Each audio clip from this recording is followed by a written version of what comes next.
Shalom, shalom. First and foremost, I'd like to give all praise, honor, and glory to Yahweh Ba'ashem, Yahweh Shai Ba'ashem, Rakakadash.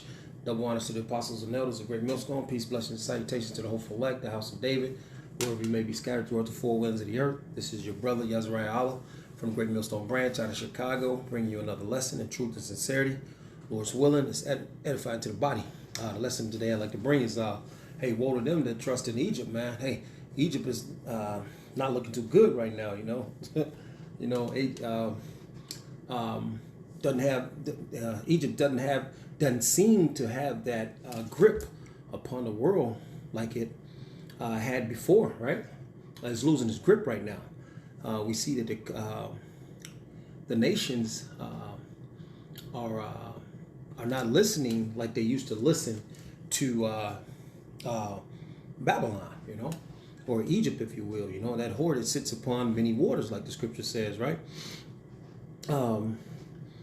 There's this man has deceived many and has dealt treacherously with many when they have not dealt treacherously with him.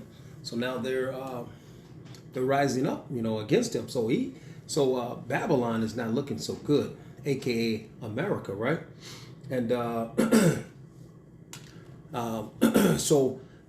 why should you know, anyone trust in Egypt? We know that Esau Edom is going to trust him because this is his stronghold, if you will.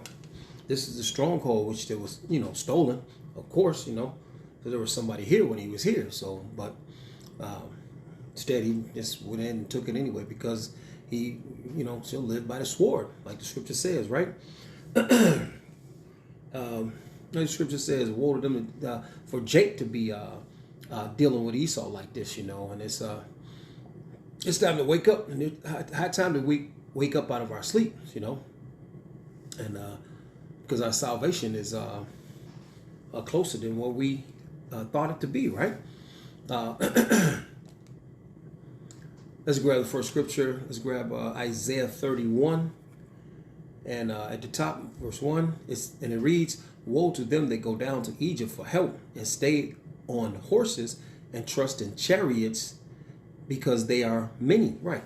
Egypt has a big army, right? Babylon has a great big army, right? And, you know, trusting in Babylon, aka Egypt, aka America, right? Because they're strong and mighty and been ruling for a while right now. So, hey, and why not, right? But hey, man, you know, Scripture clearly tells us we are to believe in the Most High God and not in what man says, you know. Lord's willing, I grab that because I'm butchering it up.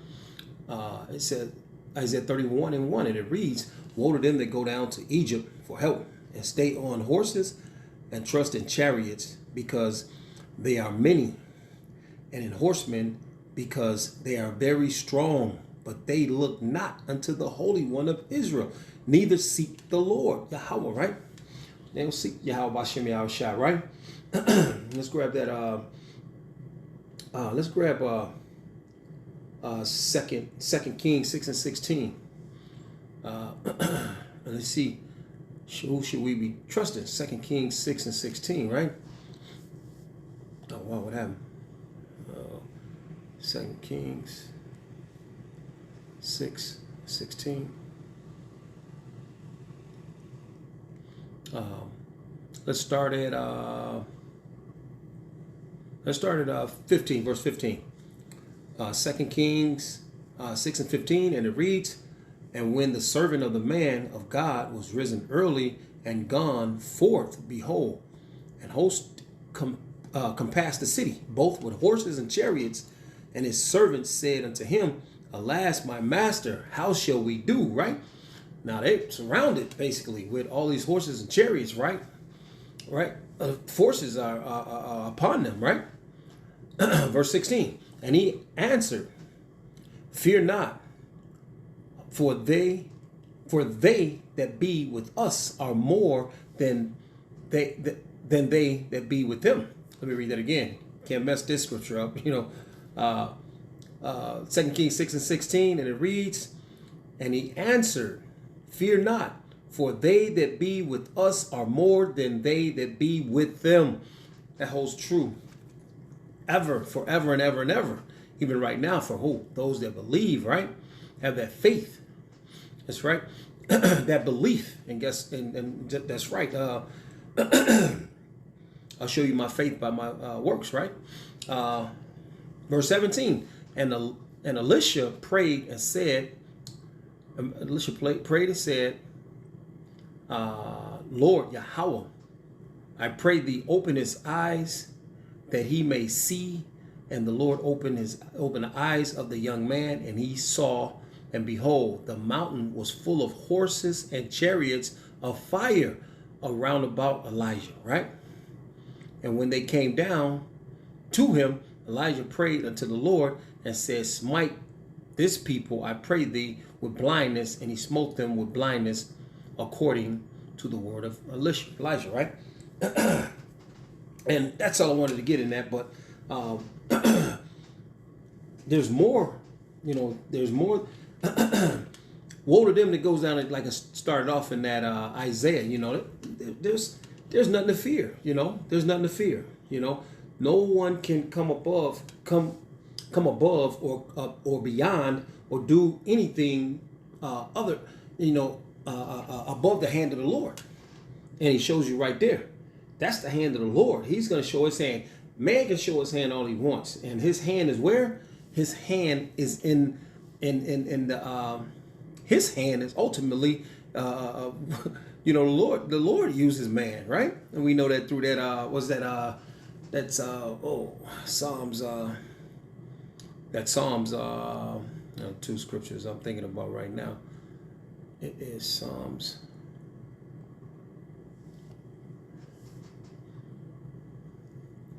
Psalms 13 and Psalm 17 and 13. Arise, O Lord, disappoint him, cast him down, deliver my soul from the wicked, which is thy sword, from men which are thy hand, O Lord, from men of the world, that's right, which have their portion of life, and whose belly thou filleth with thy hidden treasures, and are full of children, and leave the rest of their substance to their babies, right? It's the wicked right now, right? And we know that, right? It's that the Lord is controlling them, right? The Lord is controlling them. And so when they show their hand, ultimately the Lord shows his hand. Hey man, that's it. There's nothing above and beyond that. What's that? 21 and 1. Right. Proverbs 21 and 1. And it reads, the king's heart is in the hands of the Lord. As the rivers of water, he turneth it whichsoever way he will. That's right. So the king's hands that are ruling these armies and what have you, their hearts are in the hands of the Lord. He's directing that traffic. He's directing all traffic, right? Let's grab another scripture. Let's grab Psalms 3 and 6. I believe that's what I want. All right, Psalms 3 and 6. And it reads, I will not be afraid of 10,000s of people that have set themselves against me round about, and this is King David, right?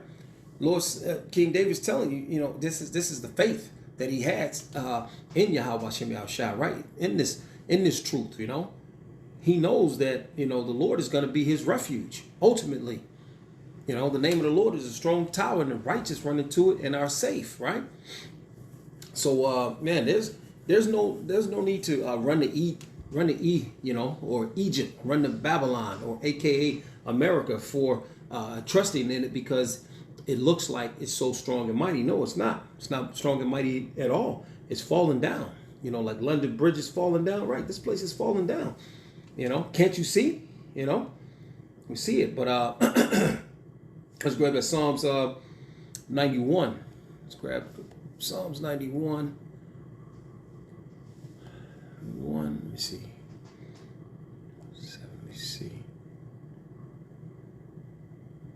Right, Psalms 91 and 1. Let's start at 7. 91 and 7.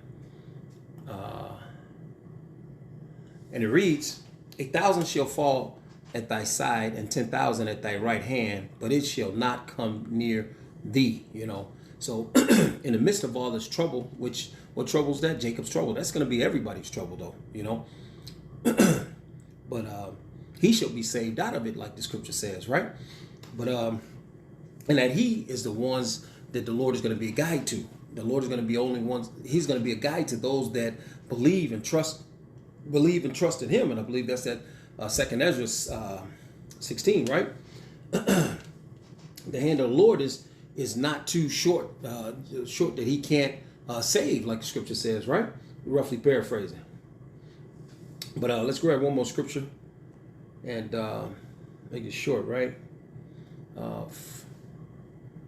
1 Chronicles 23, I believe. 21.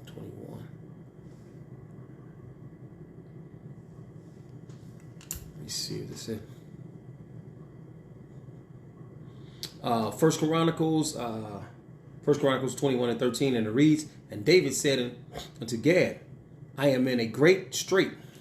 Let me fall now into the hands of the Lord. So, hey, man, when we get weary, man, and, let's not worry about whose hand we should fall into. There's no ifs, ands, and buts about it.